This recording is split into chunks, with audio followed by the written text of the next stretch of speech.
Hello dear students, good morning. My name is Kinjal Patel and I am your English teacher. Today we are going to look about class 9th English medium जो आपकी supplementary unit है।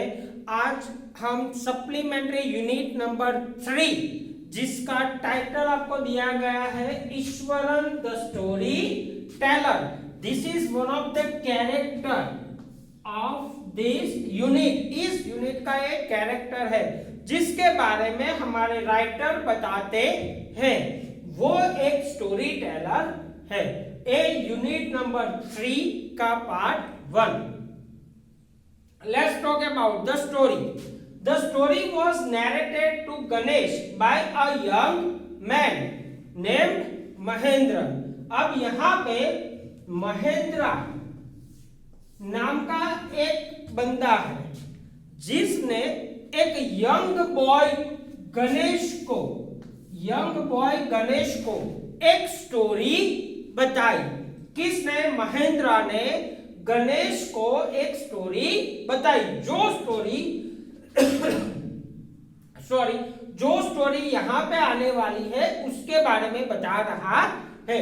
Now he was junior supervisor in the firm यहाँ पे एक company या organisation आप ले सकते हो। which offered on hire supervisor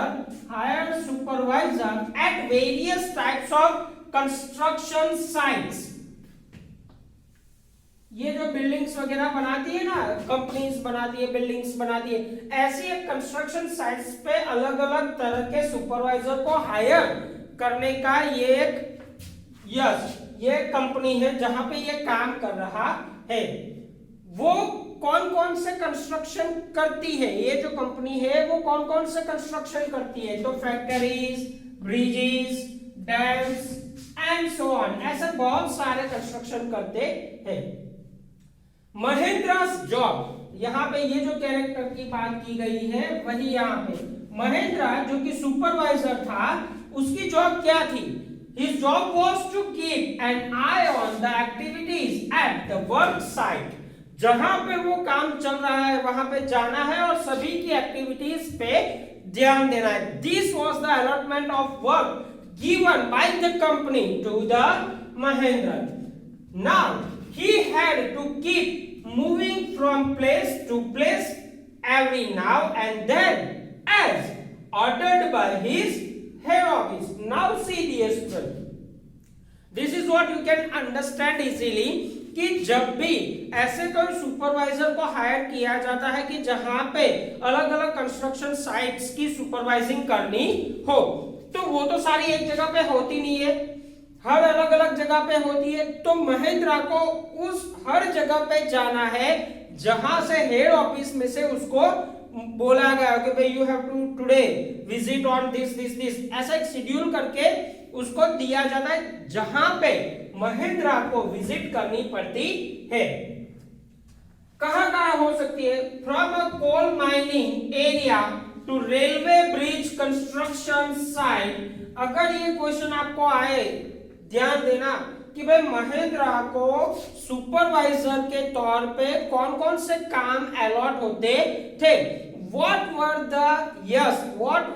the allotment of work be given to the Mahendra as a supervisor। तो ये जो मैंने अभी आपको ये सारा बोला और ये अभी बोल रहा हूं, राइट, कि उसको कोल माइनिंग एरिया में जाना पड़ता है, रेलवे ब्रिज कंस्ट्रक्शंस पे जाना पड़ता है, apart from this factories, bridges, dam जहां पे बनते हैं वहां पे जाना होता है। These are the places where Mahendra has to go। From that, after a few months to a chemical plant, वहां से कोई केमिकल प्लांट रखा था, वहां पे भी उसको जाना था। Which was coming up somewhere। He was bachelor। अब महेंद्र was unmarried। यहाँ पे बैचलर का मतलब होता है उसने अभी अपनी गृहस्थी मतलब फैमिली लाइफ शुरू नहीं की थी। He was unmarried। His needs were simple and he was able to adjust himself to all kinds of places। अब see, अकेला बंदा होता है तो he can adjust himself or she can adjust herself in any kind of environment. But if you are married and if you have a family and a children with you, then it may be somehow difficult to adjust in such an environment where some of the places being given over here. कुछ ऐसी जगह यहाँ पे दी हुई है कि अगर आप अपनी फैमिली के साथ चलते हो तो ये तो बहुत अलग अलग प्लेसेस पे पूरा दिन उसको घूमना पड़ता है, राइट? वो जगह है एक दूसरे से बहुत किलोमीटर दूर, या आई शुड से कि सिटी टू सिटी होती है, तो हर दिन ये कितना दूर उन सभी को लेके जाएगा?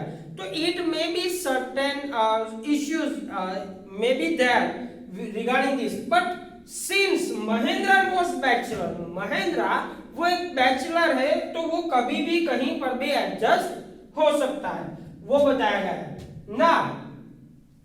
Whether it was an ill-equipped circuit house, कभी कभार उसको ऐसे प्रकार के घर के अंदर, यहाँ पे सर्किट हाउस का मतलब वैसे तो होता है कि कंपनी का गेस्ट हाउस, जहाँ पे उनको विजिट के दौरान 1 या 2 दिन की विजिट जो होती है उनके दौरान वहां पे रखने के लिए जो जगह या हाउसिंग बनाया होता है उसके बारे में बताया गया है, राइट?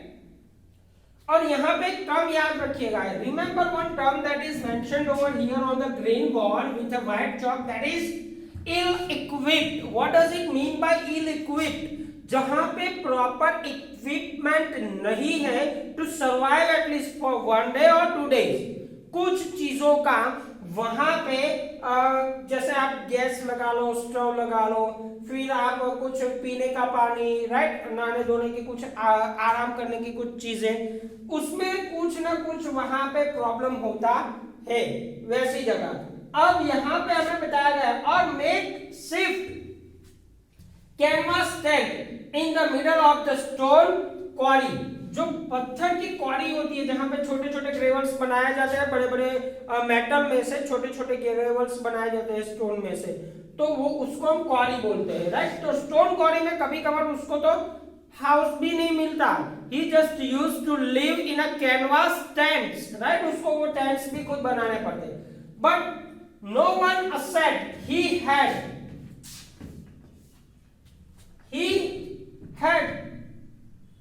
was his cook। यहां पे एक चीज आपको याद रखनी है, उसके पास एक अपना खुद का कुक होता है, कुक की जो उसके लिए रसोई बनाता हो, तो यहाँ पे उसकी बात की गई है। उस कुक का नाम बताया गया है ईश्वरान, जो कि हमारे टाइटल में भी दिया गया है, ईश्वरान द स्टोरी टेलर। अब ये स्टोरी टेलर तो है, लेकिन पहले वो क्या है, महेंद्र का कुक है। महेंद्र नाम का जो बंदा है जिसकी ये बात चल रही है, उसका जो एक कुक है जिसका नाम ईश्वर है, right? The cook was quite attached to him, उससे मतलब ईश्वर महेंद्र से बहुत अटैच है, मतलब उन दोनों की केमिस्ट्री जमती है, बहुत अच्छे दोस्त है आई शुड से।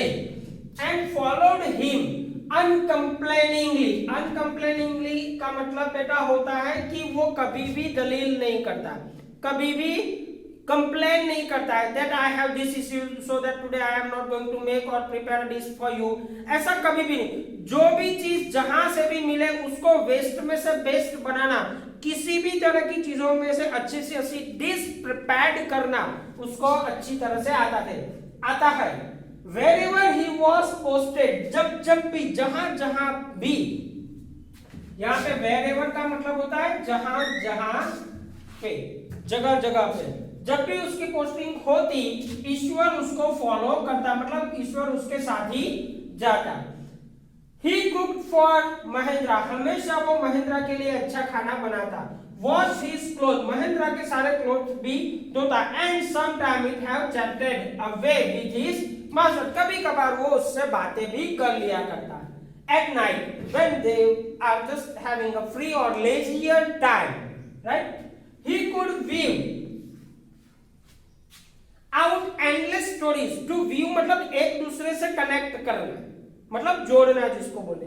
उसके पास इतनी सारी स्टोरीज थी कि जैसे ही एक शुरू हो और खत्म होने को आए तुरंत दूसरी उसमें अटैच कर सकता। He was a kind of person, मतलब ईश्वर was a kind of person, he has lots of stories to tell। उसके पास बहुत सारी स्टोरीज है जो कह सकता है। एंड एनाकोडाइट्स, मतलब इसका मतलब ये होता है कि amazing stories about a real man और अ रियल थिंग, कुछ वास्तविक चीजों के बारे में या कुछ वास्तविक आदमियों के बारे में ही स्टोरी होती, so that Mahendran could enhance his temporary knowledge, उसकी नॉलेज भी बढ़े इसलिए। Eswaran had also amazing capacity to produce vegetables and cooking ingredients seemingly out of nowhere। कभी कभार कुछ ऐसी जगह पे उनकी पोस्टिंग होती थी, किनकी?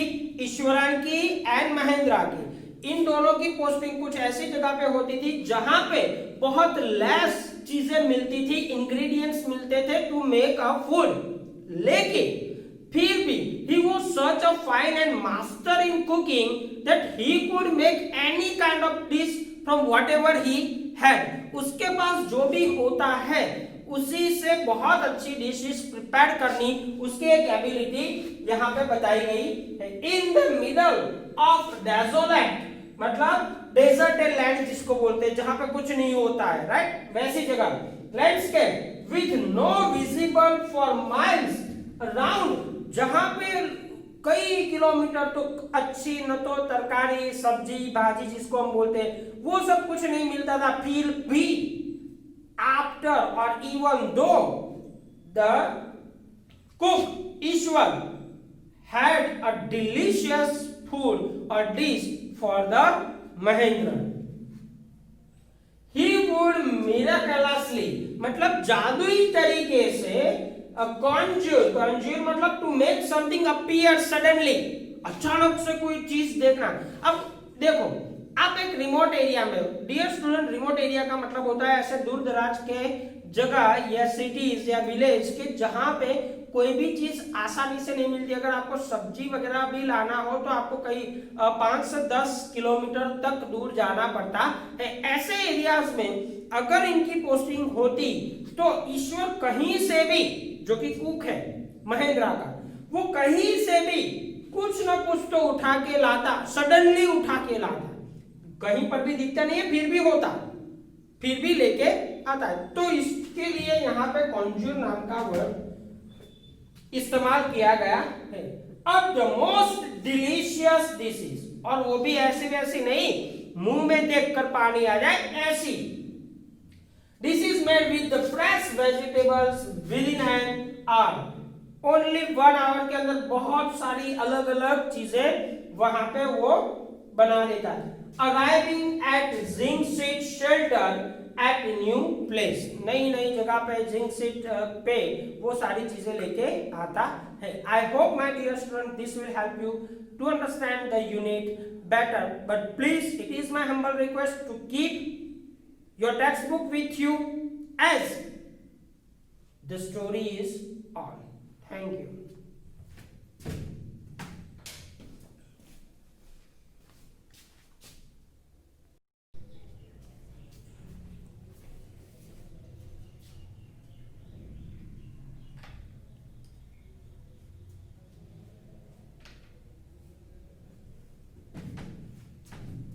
Okay dear students, good morning। Today we are going to look about class 9th English medium supplementary unit number 3 part 2। In first part we have discussed about how the Ishwaran has an habit to tell a story in such a way that it looks like a thriller, suspense, descriptive, and it catches the listener up to the end of the story। Now let's talk about further how it moves on। See, in this supplementary unit 3 Ishwaran the storyteller part 2 that we are going to discuss now।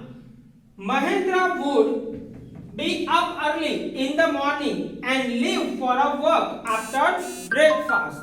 Now, as we are just aware with this name, Mahendra was a master of Ishwaran, right?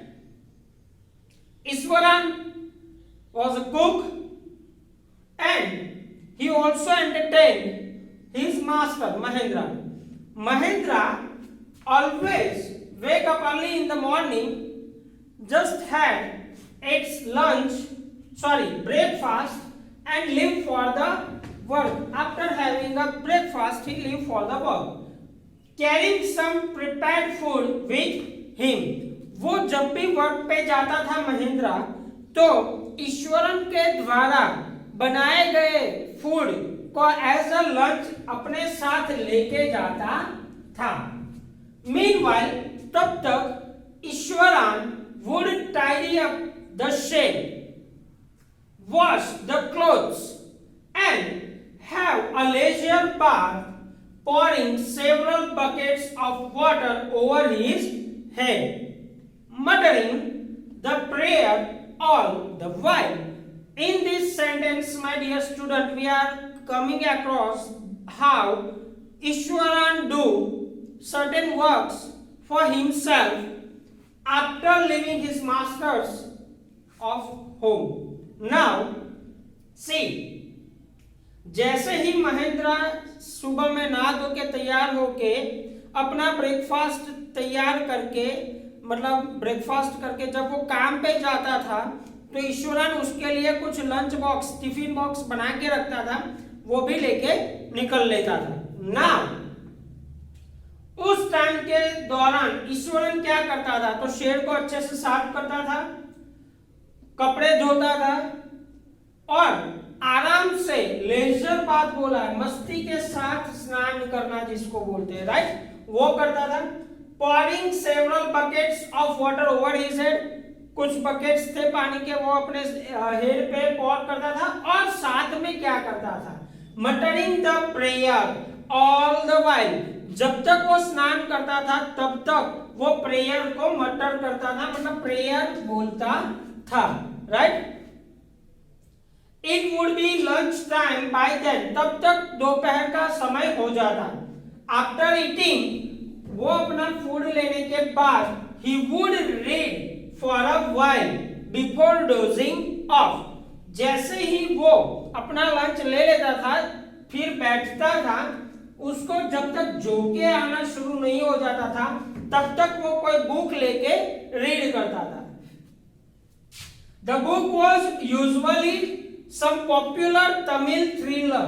जो book वो पढ़ता था वो कौन सी book थी, Tamil thriller books को वो पढ़ता था. He would like to read the thriller books of Tamil literature and running to hundreds of pages, hundreds of pages के वो घुमाता था, पढ़ता था, घुमाता था, पढ़ता था, like that. वो क्या उसमें पढ़ता था, its imaginative description and narrative flourishes. अब ये चीज डियर स्टूडेंट आपको याद रखनी पड़ेगी कि if you want to be a good speaker, thinkable person, logical thinkable person, then you must have a habit of reading. Only reading can enhance your imaginative power, descriptive power and a narrative flourishes, right. वो आप लोगों से कैसे बात करते हो, किस तरह से उनको अपनी बातों में बिठा के रखना है, पकड़ के रखना है, राइट. ये सारी चीजें आप तभी सीख पाओगे जब आपको रीडिंग की हैबिट होगी. और ईश्वरन ऐसी ही पुस्तिकाएं, मतलब ऐसी ही बुक्स पढ़ता था. He would hold him in troll. His own descriptions were greatly influenced by the Tamil authors. अब देखो ये बंदा, मतलब ईश्वरन इतनी स्टोरीज पढ़ता था कि उसकी बात करने के तौर तरीके में भी हमें अब तमिल राइटर्स की कुछ झलक जिसको बोलते हैं, hints of those writers, the way they write exactly as the Ishwaran used to speak, right. तो ये इसका इन्फ्लुएंस होता है. इन्फ्लुएंस मतलब impact, effect of that writing to और ऑन द ईश्वरन. अब वहां से आगे, when he was narrating even a smallest incident incident, जब भी ईश्वरन अपने मास्टर को या किसी को भी एक छोटा सा भी इंसिडेंट अगर नैरेट कर रहा है, इंसिडेंट मतलब छोटी सी घटना अगर नैरेट कर रहा है, नैरेट करना मतलब कहना, बताना, दर्शाना, he would try to work in suspense, वो हमेशा उस छोटी सी बात में से भी कुछ नया सस्पेंस निकालने की कोशिश करता। सामने वाले को सरप्राइज लगता जब वो पूरी बात अपनी कह देता, राइट। बात में ज्यादा कुछ नहीं होता था, there wasn't anything in that narration, but it just a way of explaining that incident was a kind of suspense. For example, instead of saying that he had come across uprooted tree on the highway, अब dear students आपको समझ में आ जानी चाहिए कि ये sentence simple है, simple event है। विच इवेंट इज दैट, एक हाईवे पे एक पेड़ था, अपरूटेड मतलब उखड़ गया था, गिर गया था, सिंपल सी इवेंट है। अब देखो, अगर ईश्वरन यही चीज आपके सामने बोलता तो किस तरह से रखता था? He would say with eyebrows suitably arched, इस तरह से घबराकर अपने जेस्चर्स को प्रॉपर्ली सस्पेंस में डालकर, and hands held out in a dramatic gestures, और उसके हाथ भी ऐसे ड्रामेटिक जेस्चर्स में आ जाते। The road was deserted, road पूरा खाली था, and I was all alone, मैं अकेला था। Suddenly I spotted something that looked like an enormous bushy beast, और अचानक से मुझे एक बसी बिस्ट जैसा, जंगली जानवर जैसा अचानक से दिखाई दिया। laying sprawled across the road, road पे आधा ब्लॉक करके इस तरह से यूं गिरा हुआ था रास्ते में।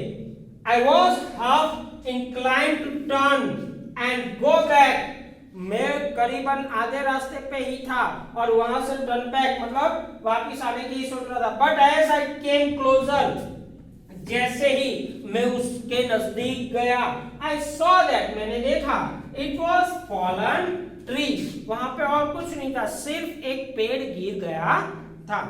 तो माय डियर स्टूडेंट, आपको ये चीज समझ में आ जानी चाहिए कि how was the character of Eswaran was, वो छोटी सी भी बात को बहुत एलागरिकल वे और डिस्क्रिप्टिव वे और नैरेटिव वे पे दर्शाता था। Now with its dry branches spread out, एक बड़ा सा पेड़ उसकी सूखी टहनियों के साथ वहां पे बिखरा पड़ा था। Mahendra would stretch himself back in his canvas chair and listen to Iswaran's, और महेंद्र क्या करता था? तो ईश्वरा की ऐसी बातों को सुनता था, अपने माइंड को रिलैक्स करता था, और स्टोरी जब भी किसी को बताई जाती है तो वो तो बहुत खुशी होता है, आप लोगों को भी अच्छी लगती है, ठीक है ना। Please dear student, keep a text book with you, I am just telling while or explaining while the unit. Thank you very much.